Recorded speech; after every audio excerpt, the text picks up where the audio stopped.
स्वागत है आप सभी का। आप देख रहे हैं प्रश्नकाल, आपके साथ मैं हूं स्वप्निल। अब रविवार को प्रधानमंत्री नरेंद्र मोदी मंत्रिपरिषद के साथ शपथ लेंगे। उससे पहले, उससे 24 घंटे पहले क्या कुछ हो सकता है? सियासत है भाई, कुछ भी हो सकता है। कुछ बड़ी खबरें आज की आपके साथ शेयर कर लेता हूं। शशि थरूर समेत कई कांग्रेसी नेताओं ने सीडब्ल्यूसी की बैठक के दौरान मीडिया से बातचीत में कहा कि हम चाहते हैं राहुल नेता विपक्ष बनाए जाएं। सीडब्ल्यूसी की बैठक के हॉल में सोनिया गांधी जब बाहर निकली तो राम मंदिर की फोटो की एक झलक दिखती है।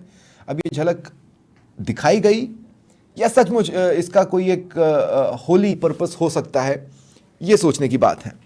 इधर केसी त्यागी जेडीयू से आते हैं कि आईएनडीआईए से पीएम का ऑफर मिला, जिसे ठुकरा दिया। क्या ये जेडीयू की ओर से एनडीए पर दबाव की पॉलिटिक्स है? क्या ये प्रेशर पॉलिटिक्स है? ये एक अहम सवाल है।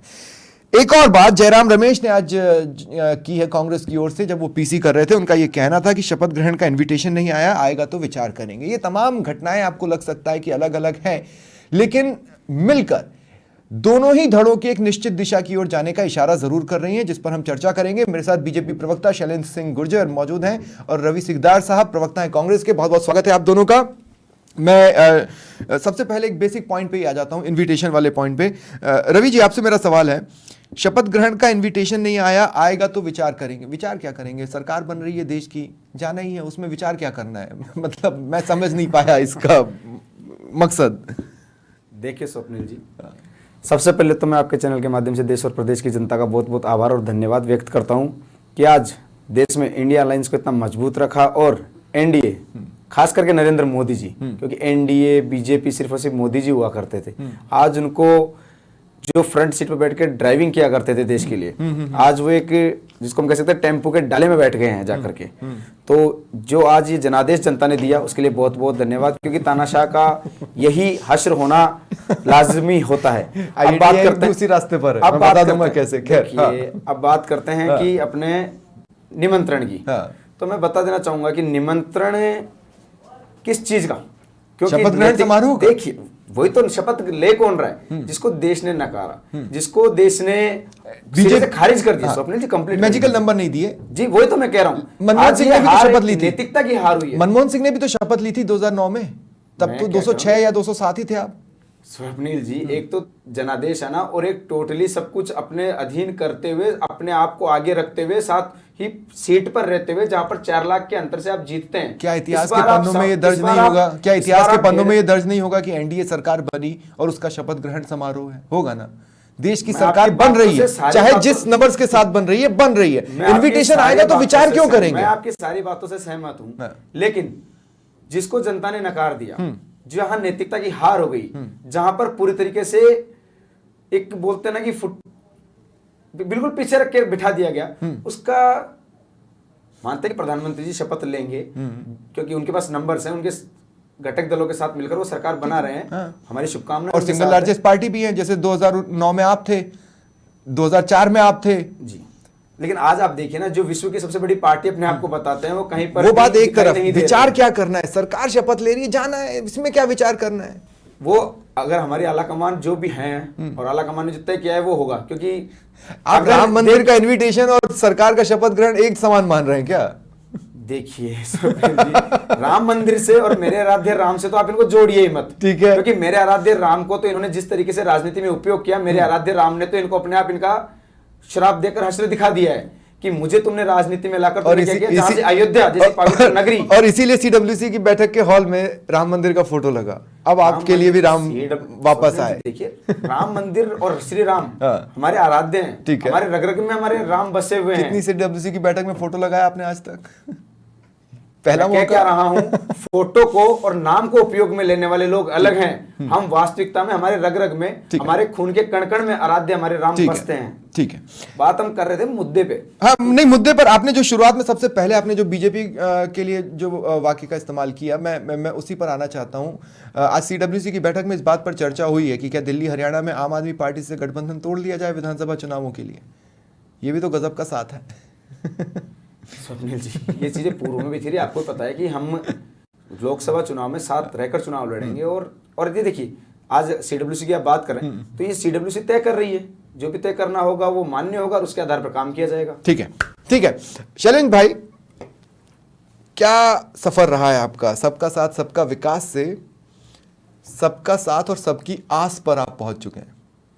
ये आपका सफर रहा है। आपके साथ जितने लोग हैं सबकी अपनी आस है। कम से कम जेडीयू तो यही कह रही है। क्या जेडीयू प्रेशर पॉलिटिक्स अपना रही है? अगर अपना रही है तो क्या प्रधानमंत्री मोदी उनके सामने घुटने टेक रहे हैं? ऐसे लोगों को तो आप बिल्कुल पसंद नहीं करते भाई। स्वप्निल जी देखिए, कोई प्रधानमंत्री जी ने, नरेंद्र मोदी जी ने ऐसी कोई बात या हमारे किसी भी पार्टी प्रवक्ता ने ऐसी कोई बात नहीं कही जिससे आप ये निष्कर्ष निकालें कि घुटने टेक रहे हैं। आप बताइए ना, जेडीयू, टीडीपी और अलग अलायंस जितनी भी पार्टियां हैं, अगर हमारा अरे पहले अरे कंफ्यूज पार्टी में चुप रहो, आपका भी जवाब दूंगा। दो मिनट रवि भाई, जब मैं आपके पास रहा कुछ नहीं बोले, 2 मिनट रुकिए ना, 2 मिनट। अरे 99 सीट वाले, 44 सीट वाले, 52 सीट वाले, कुछ बोलो ही मत। अरे रवि जी 2 मिनट, कोई लॉजिक नहीं है। रवि जी मैं सुनिए रवि जी, मैं आपको डायरेक्टली एक बात बोलता हूं, मैं आपको बोलता हूं, आप लोगों के लिए एक्साइटमेंट के लायक नंबर आया है, इसमें कोई दो राय नहीं है। ओवर एक्साइटमेंट का नंबर नहीं आया है, इसमें भी कोई दो राय नहीं है। इसीलिए मैं आपसे कह रहा हूं कि अब जब मैं इनसे बात कर रहा हूं, मैं इनसे जुड़े इनके सवाल मैं आराम से ले लूंगा। मेरा सवाल देखिए शैलेंद्र भाई, समझिए जेडीयू ने क्या क्या कहा, जेडीयू ने अब तक क्या क्या कहा, जेडीयू ने अब तक क्या क्या कहा। ये जो गठबंधन है ये डिसिप्लिन का है, पोस्ट इलेक्शन गठबंधन नहीं है, प्री इलेक्शन गठबंधन है। और गठबंधन एनडीए का धर्म 30 साल पुराना है। हमारे जो सहयोगी हैं बहुत विश्वसनीय है, इसमें कहीं कोई लड़ाई नहीं है। चाहे आप देखिए अटल बिहारी वाजपेयी जी के समय की बात, अरे कंफ्यूज पार्टी, 44 का दर्जा नहीं, 44 में आपको दर्जा नहीं मिला, 52 में दर्जा नहीं मिला, 99 पे आके खुश हो रहे हैं। अरे इनकी पूरी इंडिया अलायंस 234 में रुक गई, जो भारतीय जनता पार्टी के 240 से कम है।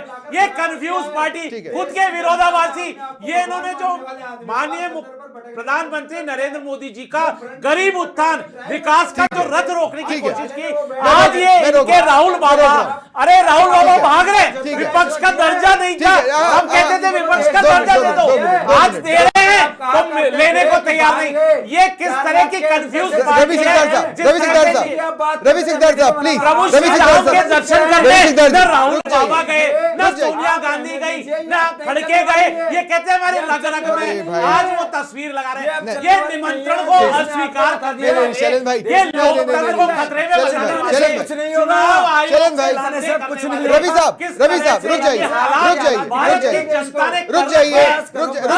अरे भाई 2 मिनट रुक जाइए, 2 मिनट शैलेंद्र भाई रुक जाइए, शैलेंद्र भाई ये भूल जाते हैं, शैलेंद्र भाई सिर्फ गुणगान करना है, वंशवाद को आगे बढ़ाना है। रवि भाई रुक जाइए, प्लीज रुक जाइए, शैलेंद्र भाई रुक जाइए, शैलेंद्र भाई रुक जाइए, रुकिए तो सही, रुकिए शैलेंद्र भाई। 99 में खुश हो रहे हो जी, हम बहुत बड़ा हमने तीर मार लिया। अरे भारत की जनता ने राहुल बाबा को, शहजादे को नकार दिया है, क्या बात करोगे? पूरी तरह से टोटल से नकार दिया है। कांग्रेस पार्टी की विचारधारा, रीति नीति को नकार दिया है। मुझे अरे आपके क्षेत्रीय दल आपसे ज्यादा स्ट्रांग हो गए, सिर्फ और सिर्फ मुझे स्क्रीन पर लें। कांग्रेस को आप चिंतन करने रुक जाइए, सिर्फ रुक जाइए, आप दोनों पे स्क्रीन पर भी नहीं है, 2 मिनट आप दोनों स्क्रीन पर भी नहीं है। मैं ये कह रहा हूं, ये तो सवाल ही नहीं है और ये सवाल की दिशा ही नहीं है। एक बार सवाल की दिशा में ले जाने के लिए मैं दोबारा स्क्रीन पर आया हूं, क्योंकि अब सवाल ये बनता है कि डिसिप्लिन कहां है। जेडीयू ने कल ये बयान जारी किया कि हमें रेल मंत्रालय मिलना चाहिए। जेडीयू ने कल ये बयान जारी किया कि विशेष राज्य का दर्जा हमें मिलना चाहिए। अब एनडीए की जो बैठक हुई संसदीय दल की, उसमें नीतीश कुमार थोड़ा अलग बोलते जरूर दिखाई दिए, लेकिन केसी त्यागी जैसे चेहरे ये जवाब दे रहे हैं। केसी त्यागी ने आज ये कहा कि हमें पीएम का ऑफर मिला, नीतीश कुमार ने उसे ठुकरा दिया। यह एक साधारण घटना होती अगर नॉर्मल तरीके से ली जाती, लेकिन यह एक प्रेशर पॉलिटिक्स का हिस्सा लग रहा है। मैं इसीलिए शैलेंद्र भाई आपसे पूछ रहा हूं कि अगर नीतीश प्रेशर पॉलिटिक्स कर रहे हैं तो ऐसे सहयोगी को तो आप पसंद ही नहीं करते। नीतीश पर भरोसा कैसे किया जा सकता है? ये डिसिप्लिन थोड़ी ना है। जेडीयू ने ये 3 बयान क्यों जारी करवाए? ये डिसिप्लिन का हिस्सा है कि एनडीए का डिसिप्लिन ऐसा होगा? देखिए, पहले बात तो मैं बता देना चाहता हूँ स्वप्निल जी, इनको कह दीजिए, इनकी कांग्रेस प्रवक्ता की बात मैंने गंभीरता से सुनी है, तो ये मेरी बात को गंभीरता से सुने। और चिल्लाना है ना तो चिल्ला लो, पहले आप चिल्ला लो, आपके पाप नहीं धुलने वाले हैं। राहुल गांधी प्रधानमंत्री नहीं बनने वाले हैं देश के कभी भी, क्योंकि राहुल बाबा को नकार दिया है, आपके अपरिपक्व नेता को नकार दिया गया। अब सवाल पे आ जाइए, अब सवाल पे आ जाइए। क्या प्रेशर पॉलिटिक्स है?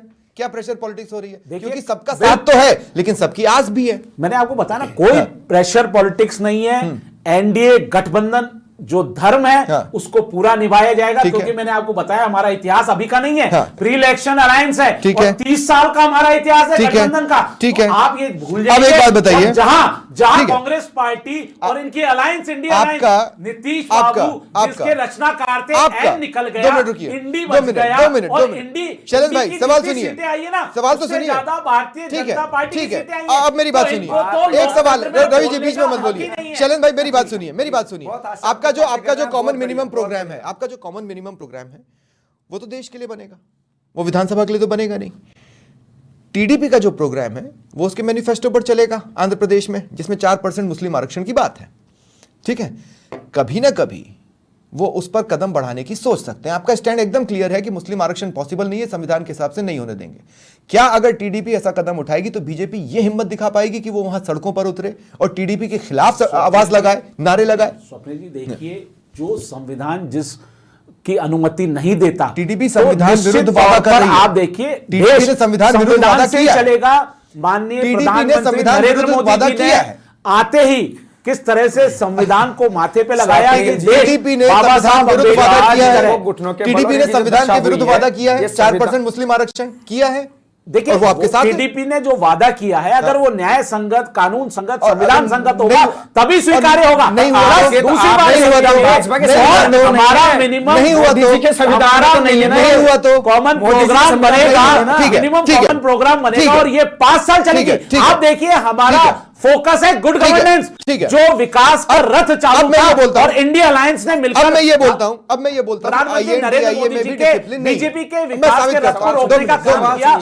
आप सुनिए तो सर, आपको बोलने लायक ही नहीं हो, 99 पे अटक गए, क्या बोलेंगे? वो तो हम 4 तारीख को देख लिए, 4 तारीख को देख लिए। शैलेंद्र भाई रुकिए ना, मैं कह रहा हूं कि अब INDIA में भी डिसिप्लिन नहीं है। अब मैं आपको बताता हूं कैसे।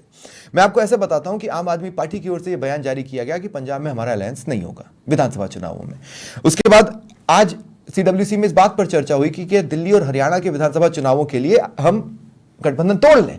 दूसरी बात, जब आप ये कह रहे हैं नेता प्रतिपक्ष सब मिलकर डिसाइड करेंगे, ठीक है, आपकी लार्जेस्ट पार्टी है, लेकिन ये मांग उठाना कहीं ना कहीं ये बताता है चूंकि हमें 99 आए हैं तो हम आपको बताएंगे किस रास्ते पर चलना है। तो क्या ये इनडिसिप्लिन नहीं है? रवि सिकदार साहब देखिए, आप भी तो बड़ा भाई बनने के फेर में पड़ गए 99 आते ही।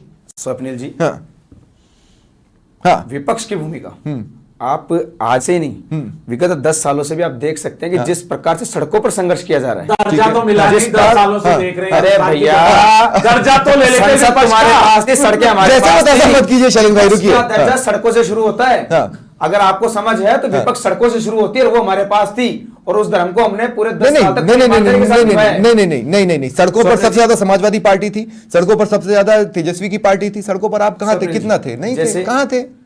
हमने राजस्थान में ही देखा, हमने नहीं देखा, पूरा देश देख रहा था। हम भी देख रहे थे दादा, हम कहां झूठ बोल रहे हैं? नेता राहुल गांधी जी 12 बजे प्रदर्शन चालू करके 3 बजे खत्म कर घर चले जाना प्रदर्शन होता है। यात्रा को लेकर निकले, उस आधार पर जो जनता को उनसे राहत की उम्मीद हुई, उसको लेकर आज हम चुनाव के अंदर थे। आप देख सकते हैं कि हमने सिर्फ और सिर्फ यात्रा से सीटें बढ़ी, हमने यात्रा से सीटें बढ़ी। राजस्थान में क्यों नहीं बढ़ी? कैसे नहीं बढ़ी है राजस्थान में? विधानसभा का बताइए।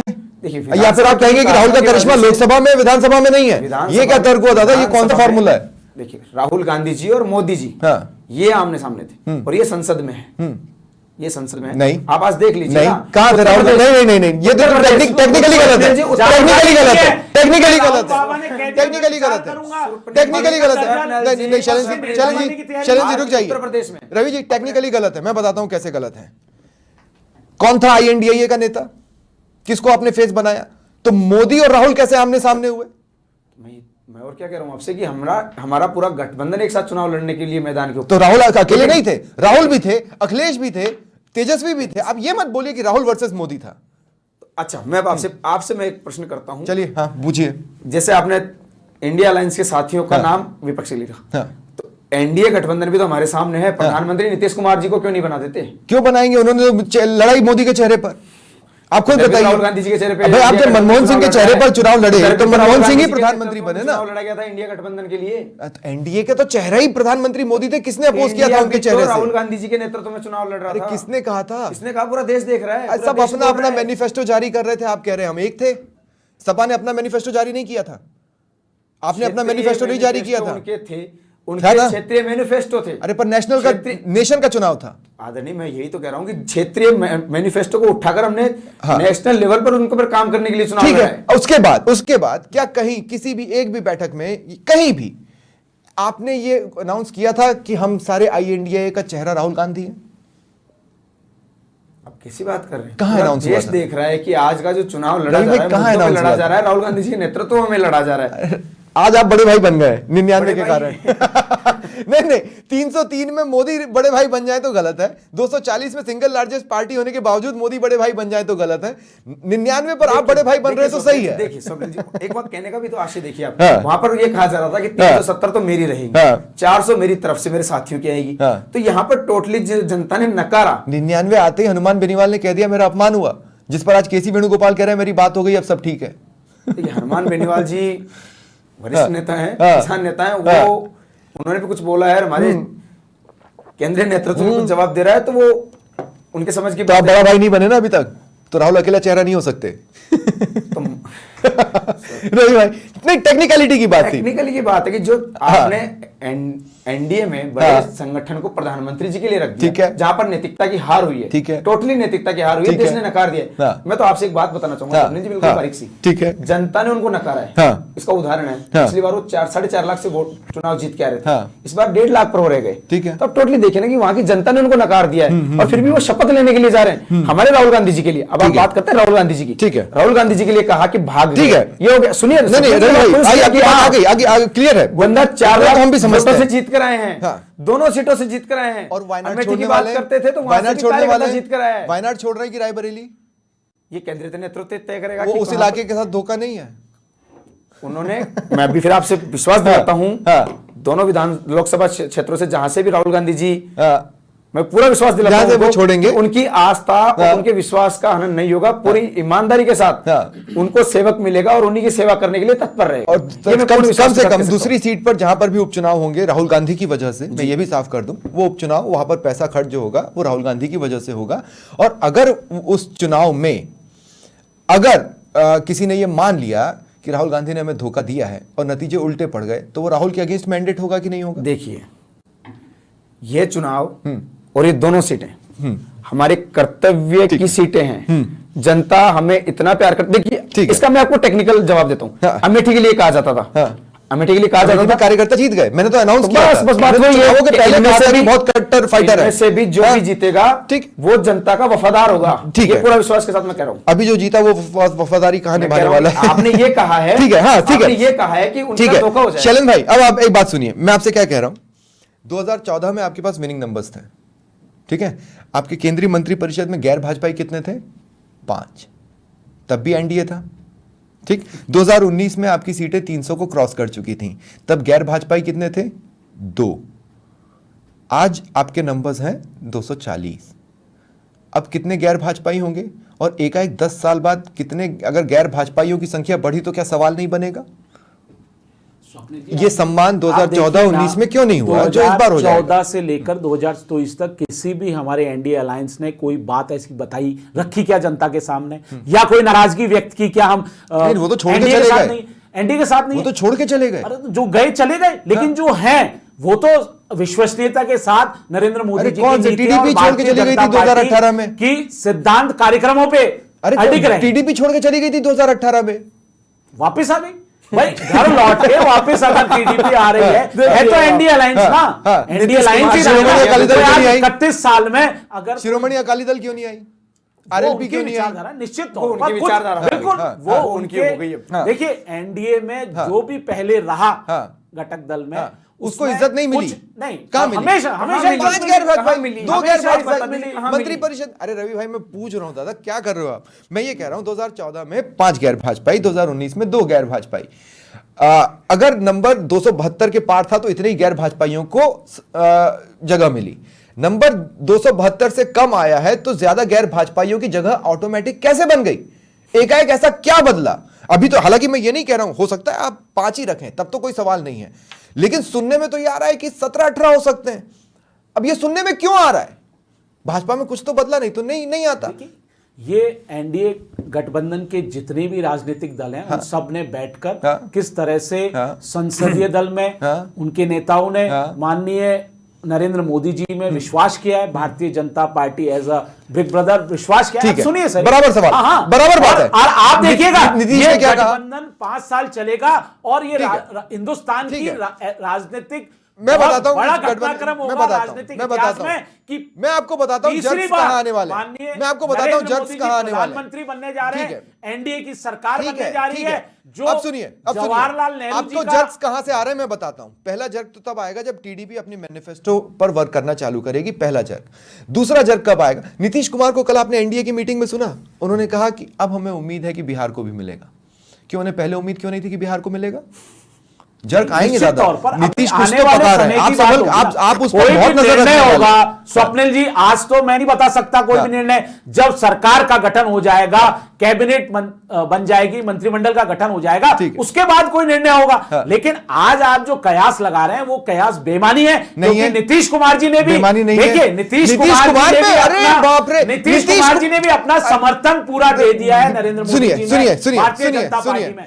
आपने सही सवालों के जवाब दी थी, वो आ चुके हैं। मैं अंत में सिर्फ इतना कहना चाहता हूं कि अपनी शपथ है। 2 मिनट फुल स्क्रीन ले लें, मुझे फुल स्क्रीन ले लें। हाँ, मैं सिर्फ लास्ट में सिर्फ इतना कहना चाहता हूं कि दोनों ही धड़ों के पास अपनी अपनी शपथ है, जिसकी झलक मिल चुकी है, और अपना अपना अग्निपथ है, जो कि हमें दिखाई दे रहा है। बहुत बहुत शुक्रिया हमारे साथ जुड़ने के लिए आप दोनों का भी और तमाम दर्शकों का। ये था प्रश्नकाल। नमस्कार।